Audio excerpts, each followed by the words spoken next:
Nicodemus here. Today's episode, I want to discuss how to turn off that judgment button, that part of yourself where every time you talk to somebody, you are instantly critiquing or criticizing the situation or the person. Yeah, with the course, I love when people ask me questions. Obviously, as a trainer and learning all these different modalities, India and all this stuff, my mind goes to where can I go and how can I, what can I bring in? What distinctions can I bring in? My mind goes to the course probably most often because I love the way that it breaks stuff down. And there's a question in the manual for teachers, how is judgment relinquished? So at the end, there's all these different questions in the manual for teachers. The course is 3 books in one. And there's a text, a work, which is almost 700 pages, workbook for students, which is a lesson every day for the whole year, and then a manual for teachers, which has different questions. How will the world end? Is reincarnation so? One of them is, how is judgment relinquished? And one of the things which is great, because Helen was super judgy for anything. So if you read in her autobiography that she wrote, she was a brilliant writer. She always wanted to be this world-renowned writer. She was very fascinated with God in the beginning and wanted to learn. And funny, judgment. She ends up asking her parents, like, what are we? Because this woman that took care of her was Catholic and would take Helen to church, and Helen wasn't allowed in because she wasn't a Catholic. And Helen's parents were Jewish. They weren't really practicing. So she then ends up meeting a friend and gets baptized, like uptown in Manhattan. So you got to imagine growing up in the early 1900s in Manhattan. Like, her father's a scientist, sounds like on the spectrum, totally. She's like lonely, doesn't get attention from boys. Growing up, she said she called herself fat, just not like in any way, any of that stuff. So she felt very lonely. When she got baptized, she gave them her wrong last name, her mom's maiden name, and like judgment, she was embarrassed and ends up like leaving that church and goes throughout her life. And in her writing, you can tell and see in the autobiography by like the third phase, I think she calls it. I don't know, it was phase 3, each one. You could hear in her voice, she's now like angry, cynical, like a Freudian psychologist, has her own neuroses. And Bill Thetford, her partner, who's head of the department at Columbia, he basically said it was like the emperor had no clothes. Like, we had all these like cool words for psychology and Freud, but they were messed up and neurotic. And Helen was really, she had big mood swings. So you can imagine now she starts hearing a voice and all this channeling and stuff. And she's like, this was against everything I believed. So what Jesus says to her, he says, it's not that you should give up judgment, like you should just give it up. It's that no one is in a place to judge. See, like, when you understand that you're in no position to judge at all, you start to see that judgment, the Course calls, is like this toy. It's a thing that we use. It's all it does is like attack ourselves. It's like playing with this sharp-edged children's toy that you just keep cutting yourself with over and over again. And he's like, who would do that if they realized what they were doing? And this is, when you start to understand the Course, this is how when we make this distinction, it starts to become clearer and clearer when judgment is occurring. Now, here's the thing. I don't think we get away from assessing in life. So we need to make it a distinction. And this is not in the Course. This is just what, for myself, being a trainer and working with, we are assessment machines. Like, our minds are always assessing things. That's part of the game. I don't think we get away from that. Like, you need to assess life just to walk across the street. Like, is this, there's a lesson I see only the past. Literally everything we look at is past. in quantum physics, there's a split-second delay theory that everything you see is already gone. Like when you hear what I'm saying, it's already split-second gone, past. That's the split-second theory. So everything you witness is already, and they figured there was a documentary, I Am the Doc, the documentary it's called. Some guy who was like, he was a Hollywood producer, did Ace Ventura, all this.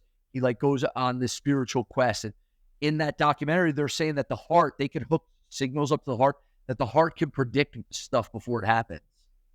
That it's literally reacting to stuff before it actually happens, which now there's a split-second delay.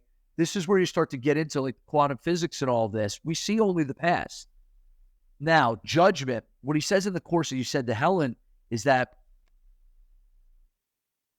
first off, to judge anything correctly, you would have to know a whole myriad of things. You'd have to see what the future effects would be of the judgment, how it affects everyone, then the ripple effects it has on them, and how it impacts basically past and future. And he says, who is in any position to do that? Right? The Holy Spirit, you're pointing up, like the Holy Spirit is, he says the Holy Spirit is the only one in the position to do that. So you and I are not in the position to do that. He says the Holy Spirit is the only one that could judge, and the Holy Spirit's judgment is only one, and it's simple. The Son of God, you, everyone, regardless of it's, the course uses, masculine terms. It's Shakespearean. Helen loves Shakespeare, so a lot of it's in Shakespearean, double negatives and masculine. So the Son of God, this is the judgment of the Holy Spirit. The Son of God is sinless, and sin is not real. That's the judgment. And that's the final judgment in the end, is that you are as God created you forever, and that sin is nothing, and it was made up by the ego. Now, does that mean that there's not what looks to be evil in this world? Absolutely, but all that is just bodies to bodies, and the spirit is unaffected by anything that happens to the body. And I know that what I'm saying is very radical, but what Jesus was saying was radical. So now, how can I be in a position to judge when one of the lessons is I do not perceive my own best interest? How can I judge what's in your best interest? Well, I don't even know what's in my best interest, right? And what he says, he's like, I do not perceive my own best interest. In no situation ever do we know what's in our own best interest. I literally just was in Manhattan delivering a training, and I asked the question, how many of you, one of the worst things that ever happened turns out to be one of the best things? Everybody raised their hand. So that means in the moment, what our judgment on a situation is typically wrong. I do not perceive my own best interest. And in the course, he says, in no situation do you ever know what your own best interest is. He's like, in any situation, you and I never know. He goes, but you could be taught what's in your own best interest. And that's the function of the Holy Spirit. So the judgment is, I don't know how to look on this. That's how we relinquish judgment. I don't know how to look on this. Please, you show me how to look on this. Let me use this situation as a means for healing rather than as to use it as a weapon for attack. Now, there's all kinds of assessments in the world. This is what I found is almost a distinction between an assessment and a judgment. Judgment has like, this is fundamentally wrong. Like there's sin and condemnation and grievances attached to it.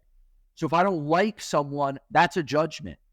If I don't want to be in a business partnership with them or and I see things maybe that they do that's unethical or out of, like I'm going to, I can have boundaries and all that stuff, but without attacking, that's possible. That's definitely possible. I just don't want to attack any part of the dream. Because if you attack which is what a judgment is, it's an attack on saying this is not good. It should be different. The way it is bad. And the judgment, it is basically really an attack on God ultimately, because what you're saying is what is not good or it's fundamentally wrong. And who is in any position to actually, if you start to see everything is for the atonement and that the sole responsibility of the miracle worker is to accept the atonement for themselves, then everything can be used for that. Then there is nothing that is out of accord or Now, you don't go down. You could still use what Ram Dass would call discriminative awareness. Like, there are certain things that get me closer, right? Like, I'm not going to go to a strip club and party and go like, oh, God's here. Like, that's the ego can use anything for separation. That's why we have to ask, what is this for? What am I using this for? Everything in our life.